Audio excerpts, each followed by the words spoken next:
اللہ تعالیٰ نے قرآن حکیم میں ارشاد فرمایا کہ افحسبتم انما خلقناکم عبثا وانکم الینا لا ترجعون۔ فرمایا کیا تم یہ گمان کرتے ہو کہ ہم نے تمہیں بیکار پیدا کیا ہے، اور کیا تم یہ سمجھتے ہو کہ تمہیں پلٹ کر ہماری طرف نہیں آنا؟ اللہ تبارک و تعالیٰ نے جو چیز بھی پیدا کی، جہاں بھی پیدا کی، بڑی حکمتوں کے تقاضوں کے تحت پیدا کی۔ میں کسی شخص سے بیزار نہیں ہو سکتا، کیونکہ ایک ذرہ بھی تو بیکار نہیں ہو سکتا۔ اللہ نے ہر چیز کو کمال حسن کے ساتھ دنیا میں پیدا کیا، اور انسان تو اشرف المخلوقات ہے۔ یہ تو اللہ تعالیٰ کی تخلیق کا شاہکار ہے۔ اللہ تعالیٰ نے اسے بڑی رہنمائیوں کے ساتھ، بڑی حکمتوں کے ساتھ، بڑے کرم کے ساتھ پیدا فرمایا۔ اس کو اللہ تعالیٰ نے سمجھنے کی، بات کرنے کی، اپنا ما فی الضمیر کہہ دینے کی صلاحیت عطا فرمائی۔ مالک نے اسے عقل، شعور دیا، اور جو بڑی طاقتور مخلوق نظر آتی ہیں ان کو اللہ تعالیٰ نے انسان کے قبضے میں دے دیا۔ کتنا بڑا ہاتھی ہوتا ہے لیکن ایک چھوٹا سا بچہ اسے لیے پھرتا ہے۔ کتنا بڑا اونٹ ہے، کتنی طاقت رکھتا ہے، لیکن ایک چھوٹا سا بچہ اس کے ناک میں نکیل ڈالتا ہے اور اسے لے کے گھومتا ہے۔ اللہ تبارک و تعالیٰ نے اسے اشرف المخلوقات بنایا ہے۔ اتنے اتنے بڑے جہاز ایک انسان کے قبضے میں دے دیے ہیں۔ وہ جب چاہتا ہے جہاز اڑتا ہے، جب چاہتا ہے اسے زمین پہ اتار لیتا ہے۔ اللہ کی دی ہوئی طاقت سے ملکوں کو سر کرنا، بڑی بڑی ٹیکنالوجی کو ایجاد کرنا خدا نے اپنی توفیق سے اسے عطا کیا۔ اور پھر اگر وہ مسلمان ہے، پھر اگر وہ حضور کا غلام ہے، تو پھر تو فرمایا کنتم خیر امت اخرجت للناس، انسان ساری مخلوق میں افضل ہیں، اور میرے محبوب کا کلمہ پڑھنے والے سارے انسانوں میں سب سے افضل ہیں۔ ان کو اللہ نے اور زیادہ فضیلتوں سے، برکتوں سے مالا مال کیا۔ یہ وہ مخلوق ہے، یہ وہ لوگ ہیں، یہ وہ امت ہے کہ جو صرف ارادہ کرتی ہے نیکی کا، کرتی نہیں۔ ارادہ کرتی ہے تو اللہ نیکی کرنے کا اجر عطا فرما بھی دیتا ہے۔ یہ ابھی پلان کرتی ہے کہ میں یہ کام کروں گا تو رب اس کا ثواب شروع بھی فرما دیتا ہے، لیکن پتہ نہیں کیا ہو گیا ہے لوگوں کو، نیکی کے ارادے کرنے ہی چھوڑتے جا رہے ہیں، نیکی کی منصوبہ بندی کرنی چھوڑ دی ہے، خیر کے لیے پلان کرنا ہی چھوڑ دیا ہے۔ بہت سارا وقت بیکار گزرتا ہے، بہت سارا وقت چوراہے پہ گزر گیا، بہت سارا وقت گپوں میں گزر گیا۔ عمرے دراز مانگ کے لائے تھے 4 دن، 2 آرزو میں کٹ گئے، 2 انتظار میں۔ ایک ڈھیر سارا طبقہ ہے جس سے پوچھتے ہیں کیا کر رہے ہو، تو کہتے ہیں بس کچھ بھی نہیں، ٹائم پاس کر رہا ہوں۔ تو میں کہتا ہوں یار اتنا فالتو ٹائم کہاں سے آیا جسے پاس کرنا پڑا؟ میں بور ہو رہا ہوں تو میں کہتا ہوں بور ہونے کے لیے وقت کہاں سے لیا آپ نے؟ آپ تو مسلمان ہیں، آپ کا تو وقت شریعت نے بڑا قیمتی کر دیا ہے۔ آپ تو 1 منٹ میں 3 بار سورہ اخلاص پڑھ سکتے ہیں۔ آپ کو تو ذرا سا وقت ملے تو آپ جا کے 2 رکعت نماز کی نیت باندھ سکتے ہیں۔ آپ کو تو تھوڑا سا وقت ملے تو آپ کے تو نبی پاک علیہ السلام نے یہاں تک ہماری تربیت کر دی، ہمارے حضور فرمانے لگے تم کانٹا اٹھا سکتے ہو نا گلی سے، تو وہی اٹھا دینا، اس پر بھی رب صدقے کا ثواب عطا کرے گا۔ تو یہاں تو کانٹوں سے بھری ہوئی گلیاں ہیں۔ میرے نبی پاک نے تو فرمایا تھا کسی مومن کو بس خوش کر دینا، وہ چاہے لمحے کے لیے ہی ہو، اس کے دل میں راحت ڈال دینا، اسے تسلی دے دینا، روتے ہوئے آنکھیں آنسو پونچھ دینا، اس کو کہہ دینا میں تیرے ساتھ ہوں۔ فرمایا مومن کے دل میں تم نے خوشی داخل کر دی تو 60 سال نفل پڑھنے سے اللہ تمہیں زیادہ ثواب عطا کر دے گا۔ تو یہ فارغ بیٹھنے کا وقت کہاں سے آیا؟ یہ بور ہونے کا ٹائم کہاں سے آیا؟ ہم نے اپنے آپ کو بیکار کر لیا ہے، اور رب نے نہیں بیکار پیدا کیا، ہم نے بیکار کر لیا۔ ہم نے اپنے آپ کو زنگ لگا لیا۔ ملت کا وہ جوان جس کو چاہیے تھا کہ وہ خاندان کے 20، 50، 60 لوگوں کو لے کر چلتا، کفالت کرتا، نمائندگی کرتا، آگے بڑھ کے کہتا میں ہوں نا، گھبرانا نہ، وہ نوجوان خود دکھ سناتا ہے رو رو کے، وہ مجبوریاں سناتا ہے، وہ کچی کچی باتیں کرتا ہے، وہ کہتا ہے مجھے کالا جادو ہو گیا ہے، وہ کہتا ہے فلانے کی نظر لگ گئی ہے، وہ کہتا ہے چچا نے آگے نہیں جانے دیا، وہ کہتا ہے میں ابا جی نے صحیح تقسیم نہیں کی تو میں پیچھے رہ گیا۔ اتنی کمزور بات کرے گا، اور وہ مسلمان اپنی صلاحیت کو پہچانے۔ حضرت سعدی شیرازی کے پاس ایک شخص نے بیٹھ کے اپنے دوستوں کی غلطیاں گنوانی شروع کر دی، ان میں یہ بھی غلطی ہے، یہ بھی غلطی ہے، یہ بھی غلطی ہے، یہ بھی غلطی ہے، یہ بھی غلطی ہے۔ تو حضرت سعدی ہنس پڑے، فرمانے لگے اور یاد رکھ تیرے سجن بڑے ہی برے ہیں، پر پانی بڑا بھی گندا ہو نا تو آگ بجھانے کے کام پھر بھی آ جایا کرتا ہے۔ وہ کوئی تو خوبی ان میں تلاش کر لینا، پانی بڑا بھی گدلا ہو تو آگ تو بجھاتا ہے کہ نہیں بجھاتا۔ ہمارا یہ مزاج بن گیا ہے کہ ہم اپنی صلاحیتوں سے کام ہی نہیں لیتے، ہمیں پتہ ہی نہیں ہم کیا کر سکتے ہیں۔ میرے رسول پاک صلی اللہ علیہ وسلم کا کمال یہ ہے کہ حضور نہ انسان کی صلاحیتیں اجاگر کر دیتے، محبوب اجاگر کر دیتے، حضور اندر جذبہ پیدا کر دیتے۔ اس طرح کا وہ اقبال کہتے ہیں کہ تمہارا وقت کا امام وہ نہیں ہوتا جو تمہیں کہے حالات بڑے خراب ہیں، اس قوم کا کچھ بھی نہیں ہو سکتا، اس ملک کا کچھ بھی نہیں ہو سکتا، فلانا ادارہ بھی خراب ہو گیا، فلانا بندہ بھی کرپٹ ہو گیا، فلانا بھی دنیا دار ہو گیا، پیر بھی خراب ہو گئے، مولوی بھی خراب ہو گئے، سیاستدان بھی خراب ہو گئے، اور بیوروکریٹس بھی خراب ہو گئے، اور تاجر بھی خراب ہو گئے، اور فلانی برادری یہ ظلم کرتی، فلانا قبیلہ یہ ظلم کرتا ہے، فلانے شہر کے لوگ، اسی چکر میں صرف مایوسیاں پھیلانی ہیں، کبھی خیر کی بات ہی نہیں کرنی۔ لیکن اقبال کہتے ہیں کہ ہے وہ تیرے زمانے کا امام برحق جو تجھے حاضر و موجود سے بیزار کرے اور موت کی شکل میں دکھلا کے تجھے جلوہ یار زندگی تیرے لیے اور بھی دشوار کرے، وہ تیرے اندر رمق پیدا کرے۔ آج جو حاجی غار سور پہ جاتے ہیں تو یہ لوگ پانی کی بوتل ان کی بغل میں ہوتی ہے، رستے میں 3-4 جگہ بنی ہوئی ہیں، پانی پئیں، چائے پئیں، جوس پئیں، بندوبست ہے، آپ کے کھانے پینے کے لیے آپ چیزیں خرید سکتے ہیں۔ اوپر جائیں تو وہاں بھی سارا کچھ بیٹھنے کا بہترین اہتمام ہے۔ جب حضرت صدیق اکبر گئے تھے تو دن کو نہیں گئے تھے، رات کو گئے تھے، اور جناب اسماء بنت ابی بکر جب رات کو کھانا لے کے جاتی تھی تو وہاں تو دن کو آج بھی 1400 سال کے بعد بھی آبادی کوئی نہیں۔ اس وقت کیا منظر ہوگا، اور اب رستہ بن گیا، تب تو رستہ بھی نہیں تھا۔ تو حضرت اسماء کہتی ہیں میں اکیلی روٹی پکاتی تھی، پھر اسے باندھتی تھی، پھر میں یہ نہیں کہ 2-4 میرے ساتھ ساتھی چلو تو پھر غار سور پہ چلتے ہیں، لوگ تو یوں جاتے ہیں نا۔ فرماتی میں دیکھتی تھی ادھر ادھر کہ کوئی ہے تو نہیں، دیکھ تو نہیں رہا۔ جب کوئی نہیں ہوتا تھا تو رات کو جاتی تھی اور غار پہ کھانا دے کے آتی تھی۔ اور حضرت صدیق اکبر نے حضور کو کندھوں پہ بٹھا کے کہا تھا حضور پتھر نکیلے ہیں، ان کی نوک تیز ہے، کہیں مقدس قدموں کو تکلیف نہ دیں، اگر مہربانی کریں تو میرے کندھوں پہ نہیں بیٹھ جاتے۔ حضور حضرت صدیق اکبر کے کندھوں پہ بیٹھ گئے۔ درویش کہنے لگے پباں پار قدم نہیں جے لاؤندا تے سور پہاڑ تے چڑھیا جاندا، او پیا جاندا جے یار نبی دا، اے اصلی دلدار نبی دا، او پیا جاندا جے یار نبی دا، اے اصلی دلدار۔ اپنے اندر جذبہ پیدا کریں، ہم کچھ کر سکتے ہیں۔ غریب ساری زندگی دکھ ہی سنائے گا کہ میں غریب ہوں، اس نے محنت کب کرنی ہے، جد و جہد کب کرنی ہے، اس نے آگے کب پڑھنا ہے، وہ کب تک یہ کام کرے گا۔ اپنی زندگی کے اندر شعور پیدا کریں اور اپنی صلاحیت سے کوئی نفع لیں۔ آپ کیا کر سکتے ہیں زندگی میں؟ میں نے کہا کچھ نہیں کر سکتے، گلی سے روڑا تو اٹھا سکتے ہیں کہ نہیں؟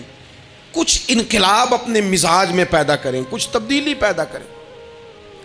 اس کے لیے سب سے زیادہ ضروری یہ ہے کہ ہم اپنے اندر اخلاقی تبدیلی لانے میں کامیاب ہو جائیں۔ کائنات میں ایک قوم وہ سمجھتی ہے جن کا اخلاق سنور جاتا ہے، اور جو لوگ اپنے اندر اخلاقی تبدیلی نہیں نہ لاتے، آپ دیکھیں نبی پاک علیہ السلام کا انقلاب کس طرح کا ہے۔ عرب کے لوگ سمجھتے تھے کہ معاف کرنا بزدلی ہے، صبر کرنا بزدلی ہے۔ وہ کہتے تھے یہ کیا بات ہوئی، ہمارا دشمن کیا سمجھے گا کہ بزدل ہے، انہوں نے معاف کر دیا ہے۔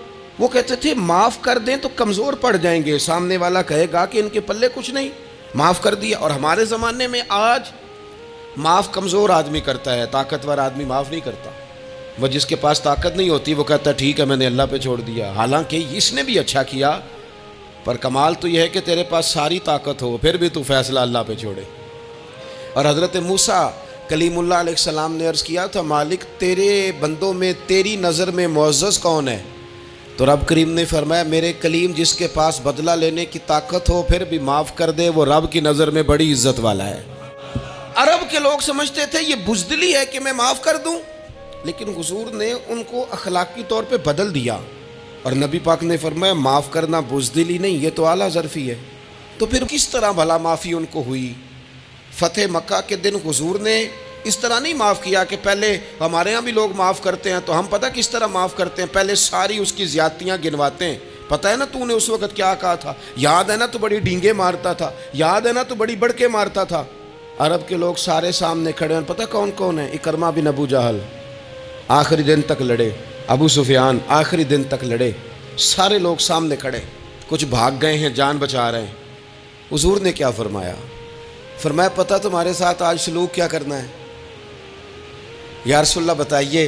تو نبی پاک نے فرمایا وہی کرنا ہے جو جناب یوسف نے بھائیوں کے ساتھ کیا تھا، بات ہی کوئی نہیں کرنی، پچھلا قصہ چھیڑنا ہی نہیں، نہ کانٹے بچھانے کی بات کرنی ہے، نہ روڑے مارنے کی کرنی ہے، نہ بدر میں آنے کی کرنی ہے، نہ احد میں پتھر مار کے دانت شہید کرنے کی بات کرنی ہے، نہ خندق کی بات کرنی ہے، نہ خیبر کی کوئی بات۔ جاؤ نہ معاف کیا، بات ہی کوئی نہیں کرنی، معافی دے دی۔ ابو سفیان کہنے لگے حضور مجھے بھی معافی ہے۔ سونیا تیرے کرم پہ قربان جاؤں۔ میرے کریم فرمانے لگے تو قبیلے کا سردار ہے، مکہ شریف کے لوگ تجھے بڑا سمجھتے ہیں، دیکھ حضور معاف بھی کرتے ہیں اور عزت بھی دیتے ہیں۔ فرمایا جا میں نے تجھے معاف کیا، اور جو تیری حویلی میں آ کے پناہ لے لے گا میں اسے بھی معاف کر دوں گا، اسے بھی معافی مل جائے گی جو تیرے گھر آ جائے گا۔ اب تبدیلی آ گئی، وہ جو اندر کفر تھا وہ ٹوٹ گیا، انقلاب آ گیا۔ یہی ابو سفیان جو کل تک مخالفت میں لڑتے تھے پھر یہ حضور کے ساتھ جنگوں میں جاتے، اور اس طرح جاتے کہ حضور گھوڑے پہ بیٹھے اور جناب ابو سفیان نے گھوڑے کی لگام تھامی ہے، ہر میدان میں گئے، ہر جگہ خدمت کی۔ اکرمہ بن ابو جہل کا پتر ہے، کوئی کسر نہیں چھوڑی اس نے، حد کر دی، ہر جگہ لڑا، ہر مقام پہ۔ لیکن فتح مکہ کے موقع پر یہ بھاگ گیا تھا، جان بچا کے چھپ گیا۔ اس کی بیوی آئی، آگے کہنے لگی سونیا میرے چھوٹے چھوٹے بچے ہیں، مجھے پتہ چلا ہے کہ میرے شوہر کے لیے آپ نے ڈیتھ وارنٹ جاری کر دیے ہیں کہ جہاں ملے مار دیا جائے، صحابہ نے یہ اعلان کیا ہے، وہ سخت مجرم ہے، اس کے لیے سخت آرڈر جاری کیا گیا ہے۔ تو کریم کیا فرمانے لگے؟ حضور فرمانے لگے تو کیا چاہتی ہے؟ میں کوئی آپ کو قصہ تو نہیں نہ سنا رہا، خدا را مہربانی کریں، تھوڑا سا دل بڑا کریں، تھوڑا سا۔ وہ ساس کہتی ہے جی میں کہ میں معاف کر دیا جی، تو انہوں پتہ نہیں پیر صاحب میرے اندر زخم کنے نے، مثلا کیا ہے، گولی مار دی ہے کسی نے کسی کو۔ بہو سے کہیں تو کہتی ہے جی میں معاف کر دوں، اس کو معاف کر دوں، آپ کو بتاؤں اس نے تکلیف کتنی دی۔ مہربانی کرو ایک دوسرے کو معاف کرو، اپنے دل میں گنجائش پیدا کرو۔ اس بندے کی بات ہو رہی ہے جو باپ سے لگا ہوا ہے مخالفت کرنے، ابے نے بھی ظلم کیے، اس نے بھی کیے۔ حضور اس کی بیوی سے کہتے ہیں کیا چاہتی ہے؟ کہنے لگی حضور معاف کر دیں اسے۔ تو نبی پاک صلی اللہ علیہ وسلم نے فرمایا ٹھیک ہے، یہاں تو معافی کا دروازہ تو سب سے زیادہ کھلا ہوا ہے، تو کہتی ہے تو چلو ٹھیک ہے معاف کیا، ہو گئی بات۔ اس نے جا کے جہاں چھپا ہوا تھا اسے کہا اکرمہ حضور نے تجھے معاف کر دیا۔ کہنے لگا کوئی کرنے والی بات کر، وہ معاف کرتے ہیں مجھے پتہ ہے، بڑا کرتے ہیں، پر جو میں نے کیا ہے وہ معافی والا نہیں۔ مجھے معافی ہو سکتی ہے، یہ کیسے ہو سکتا ہے، یہ کیسے ہو گیا، ہو ہی نہیں سکتا۔ اس کی بیوی پھر آئی، کہنے لگی حضور وہ مانتا نہیں، یہ تاریخ صرف میرے رسول کی ہے، یہ سیرت صرف میرے رسول کی ہے، کہ جس کو معاف کیا جا رہا ہے اس کی سمجھ میں بات نہیں آ رہی کہ بھلا مجھے معاف کر دیا ہے۔ حضور کہتے ہیں اچھا تو بتا وہ کیسے مانے گا؟ کہنے لگی حضور اگر کوئی نشانی دے دینا، عرب کے لوگ تلوار دے دیتے تھے، زرہ دے دیتے تھے، پگڑی دے دیتے تھے، چھڑی دے دیتے تھے، یہ دلیل ہوتی تھی کہ فلاں نے نشانی دے دی۔ اگر کوئی مل جائے نا نشانی، محبوبہ اس طرح تو کوئی نہیں کرتا جیسے آپ کرتے ہیں۔ کریم نے اپنے سر سے پگڑی اتاری اور فرمایا میری پگڑی بطور علامت کے نشانی کے لے جا، اسے کہہ دے میں نے معاف کیا۔ اب اکرمہ کو معافی ہو گئی، وہ آ رہے ہیں، یوں اخلاق بدلتے ہیں، وہ آ رہے ہیں۔ یہاں کوئی بڑا آدمی آئے نا تو پہلے اعلان ہوتا ہے فلاں بن فلاں صاحب آ رہے ہیں، اب ان کو دعوت دیتے ہیں، لیکن وہ اعلان چھوٹا کرتا ہے بڑے کے لیے۔ یہاں انوکھا باب ہے، اکرمہ کلمہ پڑھنے آ رہے ہیں، نبی پاک صحابہ سے کیا فرما رہے ہیں؟ فرمایا وہ کلمہ پڑھنے آ رہا ہے، اطاعت قبول کر کے آ رہا ہے، سر تسلیم خم کر کے آ رہا ہے، اس کے سامنے اس کے باپ کے کسی ظلم کا اظہار نہ کرنا۔ اس کے باپ نے بڑے ظلم کیے ہیں، زیادتیاں کی ہیں، ہم تذکرہ یہاں ہوتا ہے، لیکن اس کے سامنے نہ کرنا، اس کا تو ابا ہے نا، اس کا تو باپ ہے نا، کوئی بات نہ کرنا، اسے تکلیف ہوگی۔ کس کے لیے؟ صحابہ رو رہے ہیں، حضور یہ کس کے لیے تیاری کرا رہے ہو؟ وہ آ گئے، قدموں سے لگ گئے، کلمہ پڑھ لیا، کھول کے روئے، حضور میرے لیے بھی معافی ہے؟ تو کریم نے فرمایا ہاں، میں رحمت والے رب کا رحمت والا رسول ہوں، ہے نا معافی۔ اکرمہ مسلمان ہو گئے، پھر تلوار کو صاف کر کے کہنے لگے سونیا پہلے یہ اسلام کی مخالفت میں لڑتی تھی، اب حمایت میں لڑے گی، مجھے بتائیں۔ ایک ایک گلی اکرمہ گئے اسلام کی حمایت میں تلوار لے کے، ایک ایک گلی۔ اور آپ پچھلے جہاد میں بھی گئے تھے، اس جہاد میں نہ جائیں تو کہنے لگے کفارہ نہیں ادا کرنا، پچھلے داغ نہیں صاف کرنے، میں جاؤں گا، گلی گلی جاؤں گا، نگر نگر جاؤں گا، جھنڈا لے کے جاؤں گا، میں بتاؤں گا کہ جب کوئی مدینے والے کے پاس آئے تو رب دل بدل دیا کرتا ہے۔ انقلاب آتے ہیں، عادتیں بدلتی ہیں، طبیعتوں میں تغیر آتا ہے، کون کہتا ہے نہیں آتا؟ میں جاؤں گا۔ حمص میں حضرت عمر کے زمانے تک اکرمہ لڑے، سالوں میدان میں رہے اسلام کی حمایت میں، اور پھر حمص کے میدان میں حضرت عمر کے دور میں لڑتے ہوئے شہادت کی موت اللہ نے انہیں عطا فرمائی۔ یہ آپ دیکھیں حضرت خالد بن ولید کون ہے؟ کہنے لگے حضور میں تو بڑی شدت سے اسلام کے خلاف لڑتا تھا، میری غلطیاں بھی معاف ہو جائیں گی؟ تو حضور فرمانے لگے اسلام پچھلے سارے معاف کرا دیا کرتا ہے، نئی زندگی کا آغاز ہو جاتا ہے، نئی زندگی کا آغاز ہوتا ہے۔ حضور نے فرمایا جو رمضان میں عبادت کر لے نا، ایمان کے ساتھ رمضان میں عبادت کر لے، اللہ اس کے پچھلے سارے ہی معاف فرما دیتا ہے۔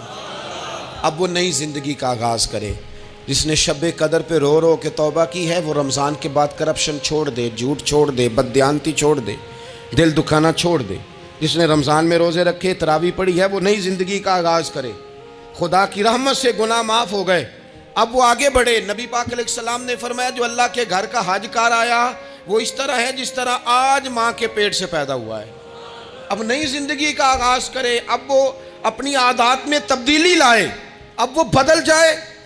میں کس درد سے یہ بات آپ سے کروں کہ 50 لاکھ مسلمان ہر سال حج کرتا ہے، اگر 25 لاکھ کا کردار بھی ٹھیک ہو جائے تو سال کا 25 لاکھ با کردار مسلمان اگر دنیا کو دیا جائے تو بتائیے امت مسلمہ کا سر کتنا اونچا ہوگا۔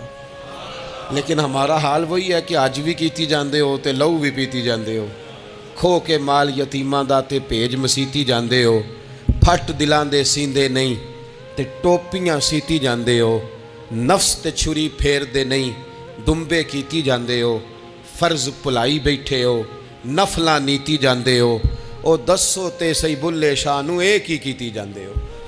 بات وہی ہے کہ کعبے گئے، مدینے گئے، کربلا گئے، جیسے گئے تھے گھوم پھر کے ویسے ہی آ گئے۔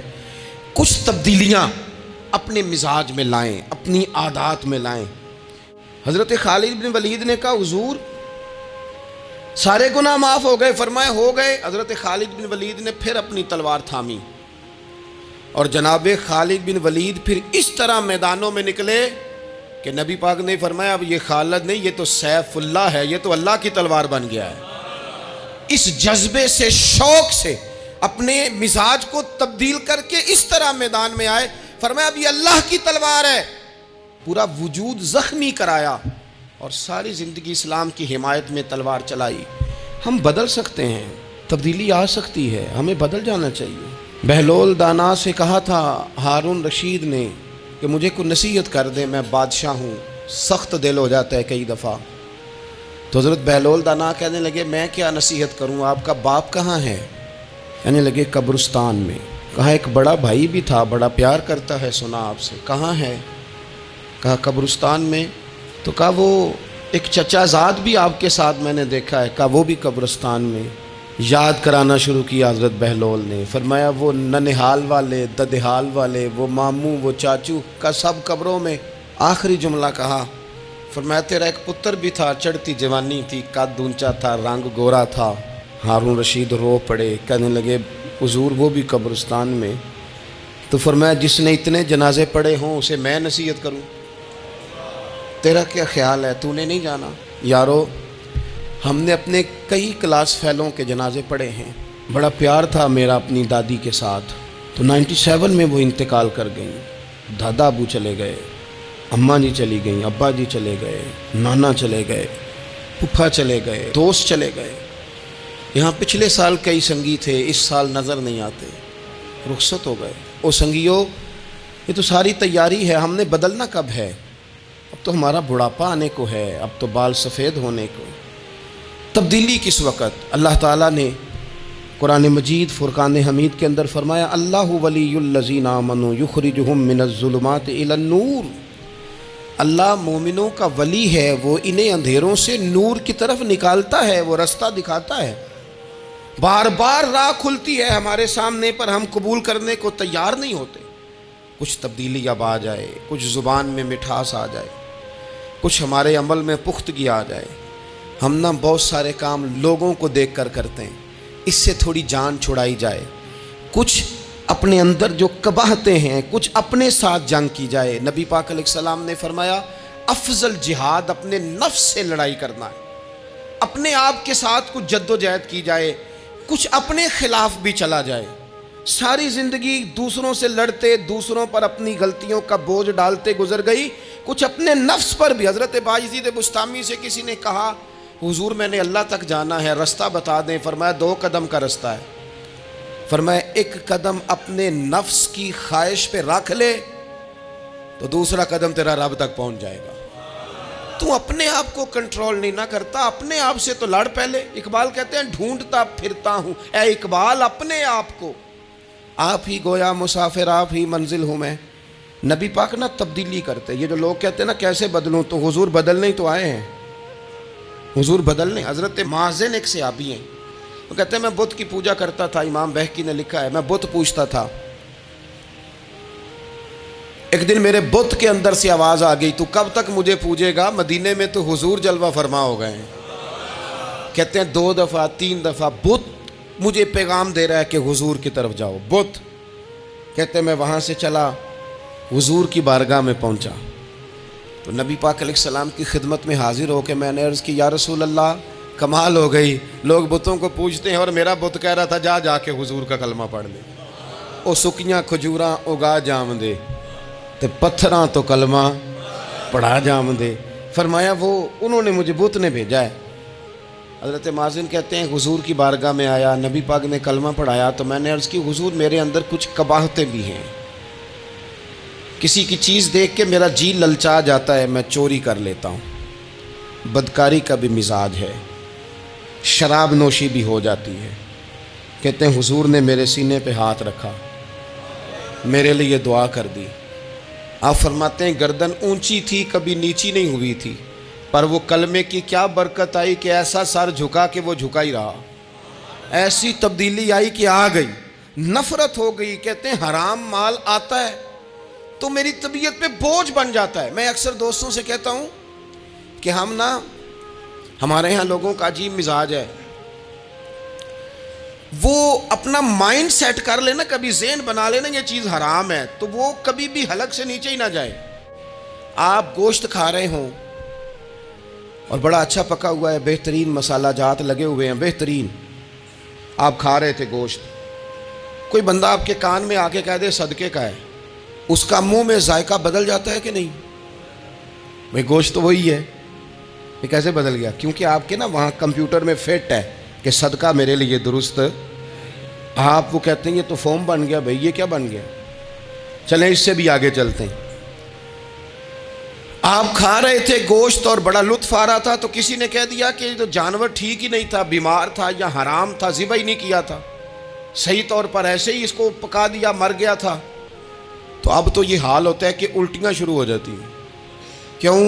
اس لیے کہ نفیس طبیعت پر نہ صدقے کا گوشت فٹ ہوتا ہے نہ حرام فٹ ہوتا ہے، کیونکہ طبیعت نفیس ہے نا۔ بس اس بات کو سمجھ لیں، جس طرح حرام بکرا طبیعت پہ فٹ نہیں نہ ہوتا، اس طرح کروڑ حرام بھی طبیعت پہ فٹ نہیں ہونا چاہیے۔ 2 کروڑ بھی حرام آ جائے تو فٹ، جس دن 2 کروڑ پر بھی الٹی آنے لگ گئی نا، جس دن حرام جگہ پر قبضہ کرتے بھی کہہ آنے لگ گئی, ذائقہ بدلنے لگ گیا, کمپیوٹر میں فٹ ہو گیا کہ یہ میرے لیے ٹھیک نہیں. لیکن میں اکثر کہتا ہوں لوگوں سے, میں کہتا ہوں ہمارے ہاں بندہ دیکھ کے فتویٰ ہوتا ہے. یہاں کوئی غریب عیسائی ہو نا, ماڑا بیچارہ گلی میں جھاڑو دے کے روٹی کماتا ہے, تو لوگ مسئلہ پوچھتے ہیں, کہتے ہیں مولوی صاحب سائنہ روٹی کھانی جائز ہے؟ تو میں پھر ان لوگوں سے آگے سے پوچھ لیتا ہوں, میں کہتا ہوں یہ بتاؤ امریکہ کا صدر بھی عیسائی ہے, اس کے ساتھ جائز ہے؟ اتنے وزیر مشیر وزراء اعظم ملکوں کے جا کے کھاتے ہیں, کبھی آپ نے مسئلہ پوچھتے دیکھیں؟ وہاں تو جو مولوی مشیر بنے ہوئے وہ بھی بیٹھے ہوتے ہیں بیچ میں, وہ بھی بیٹھے ہوتے ہیں, اب بھی ان سے پوچھو. لیکن ہمارا مزاج یہ بن گیا ہے کہ غریب کے حق میں مسئلہ اور ہے اور امیر کا معاملہ ہے تو معاملہ اور اس سے نکلے. یعنی اگر 5 روپے کسی کے گر جائیں تو وہ واپس کرنے بھی ضروری ہیں, اور 5 کروڑ گر جائیں تو وہ بھی. وہ ہمارے ایک دوست کہا کرتے ہیں کہ ایک صاحب تھے, ان کو نا بڑے قیمتی جوتے کا ایک پیر مل گیا کہیں سے گرا ہوا. انہوں نے وہ قیمتی پاؤں جوتے کا گرا ہوا اٹھایا اور وہ بندہ تلاش کرنے لگے کس کا گرا ہے. دیر تک وہ ڈھونڈتے رہے ایک پاؤں کس کا ہے, تھوڑی دیر کے بعد انہیں دوسرا پاؤں بھی مل گیا. پھر انہوں نے بندہ ڈھونڈنا بند کر دیا. انہوں نے کہا اب دونوں ہو گئے ہیں, اب یہ کام آئے گا, لہذا انہوں نے بند کر دی. میرے عزیز یہ تو کوئی طریقہ نہیں ہے نا کہ آپ چیز اگر تھوڑی سی ہے تو اس پر فتویٰ اور ہے, اور اگر زیادہ ہے تو مزاجوں میں جب ہم یہ لے آئیں گے اپنی طبیعت میں, اور کب تک ہم نے اسی طرح رہنا ہے, کب ہم نے اپنے وجود سے کام لینا ہے, بیکار وقت کب تک گزرنا ہے. کتنے رمضان آئے گزر گئے, کتنے عمرے آئے گزر گئے, کتنی ہم نے دیکھا کہ بس بیمار ہو گئے ہیں, ٹھیک ہو جائیں گے تو پھر اس کے بعد ہم نے کوئی نماز نہیں چھوڑنی, لیکن ٹھیک ہوئے تو بھول گئے, نئی سے نئی بات شروع ہو گئی. ہم نے کتنی دفعہ کہا کہ آج کے بعد تبدیلی, لیکن کیوں نہیں تبدیل ہوتے. حضرت فضالہ بن عمیر ایک صحابی ہیں, کہتے ہیں میں عورتوں کا معاذ اللہ بڑا رسیہ تھا. ابو جہل نے جب اعلان کیا نا جو حضور کو شہید کرے گا تو اسے 100 سرخ اونٹ دیے جائیں گے, تو کہتے ہیں میں خنجر بغل میں دبا کے نا تو طواف کعبہ کرنے چلا گیا. طواف کعبہ کہتے وہاں جب میں پہنچا تو میں نے دیکھا حضور بھی طواف کر رہے ہیں, تو نبی کریم نے مجھے دیکھتے ہی حضور میرے قریب آئے, اور مجھے نہیں بتانا پڑا. حضور فرمانے لگے تیرا نام فضالہ ہے؟ میں نے کہا ہاں. تو محبوب فرمانے لگے کیا باتیں کر رہے ہو اپنے آپ سے؟ کہتے میں دل میں سوچ رہا تھا کہ طواف کرتے میرے قریب سے گزریں گے تو خنجر مار دوں گا. کیا باتیں کر رہے تھے؟ فضالہ کہتے ہیں میں تو جب آیا تھا تو ایک بی بی سے مل کے آیا تھا, میں نے کہا تھا کہ میں آج بڑی رقم لے کے آؤں گا اور معاذ اللہ تیرے پاس رات گزاروں گا. کہتے ہیں میں تو اس سے بات کر کے آیا تھا, تو میں اب حضور سید عالم صلی اللہ علیہ وسلم نے پوچھا تو فضالہ ہے؟ میں نے کہا ہاں. کیا باتیں کر رہے تھے اپنے آپ سے؟ میں نے جھوٹ بولا. میں نے کہا جی وہ تو میں تو ذکر کر رہا تھا اپنے دل میں. کہتے حضور مسکرائے اور مسکرا کے فرمانے لگے چل چھوڑ, جس کام آیا تھا وہ کرتا کیوں نہیں؟ میں جو تیرے سامنے کھڑا ہوں تو کرنا. خیال آیا مسلمان نیک و بد پہچان جاتے ہیں, اور آقا آدمی کے دل کی باتیں جان جاتے ہیں. کرنا وہ کام. تو فضالہ کہتے ہیں کہ میں کانپ گیا, میرے ہاتھ سے وہ خنجر گر گیا, حضور نے میرے سینے پہ ہاتھ پھیرا, اس طرح پھیرا کہ زندگی میں اتنا سکون کبھی نہیں ملا, اتنی ٹھنڈک کبھی نہیں ملی, اتنا قرار کبھی نہیں آیا, اس قدر زیادہ آزمائش کبھی نہیں آئی. میں قرار محسوس کرنے لگا. کہتے ہیں حضور فرمانے لگے کیا وہ وقت نہیں آیا کہ تو کلمہ پڑھ جائے؟ کہتے ہیں میں نے فوراً کہا حضور آ گیا ہے وقت, پڑھائیں مجھے کلمہ. کہتے ہیں نبی پاک نے کلمہ پڑھا دیا, میں مسلمان ہوا. میں واپس لوٹا تو وہی عورت بن سنور کر تیار ہو کر گلی میں کھڑی تھی. عادتیں بدل جاتی ہیں, شرط یہ ہے کہ ہم تھوڑی سی کوشش کریں, شرط یہ ہے کہ ہم اپنے آپ کو اللہ رسول کی بارگاہ میں پیش کریں.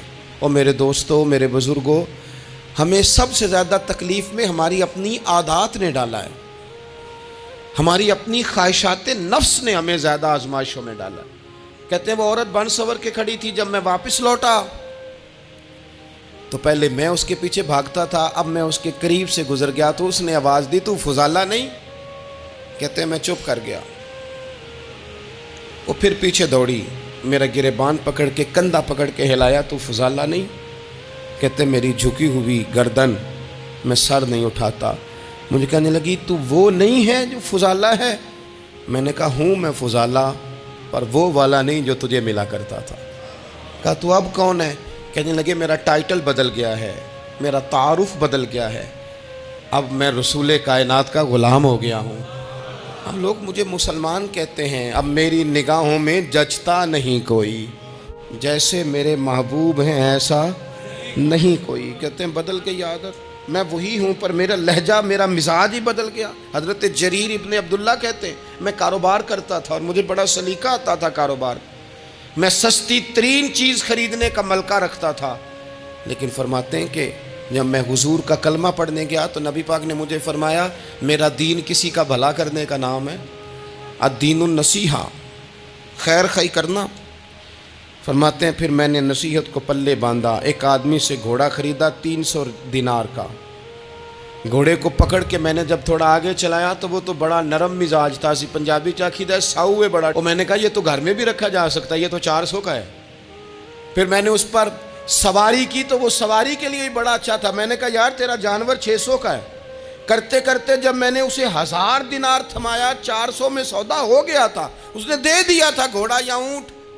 کہتے ہیں وہ شخص میری طرف دیکھ کے حیران ہو کے کہنے لگا جریر تو پہلے بھی آتا ہے، یہ تجھے کیا ہوا؟ تو حضرت جریر کہتے ہیں میں نے اسے کہا پہلے جریر آتا تھا، اب وہ والا جریر ہے جس نے مدینے والے کا کلمہ پڑھا ہے۔ کنتم خیر امت کا ٹائٹل ہے میرے پاس۔ کیا اسلام صرف نعرے لگانے کا نام ہے؟ کیا اسلام صرف دوسروں کو یہ کہنے کا نام ہے کہ تو نے مجھے کس طرح کہہ دیا کہ میں عاشق رسول نہیں؟ تو زیادہ ہے، تیرے پر زیادہ دین ہے؟ صرف ڈٹ جانا اور زیادہ باتیں کرنے کا نام دین ہے؟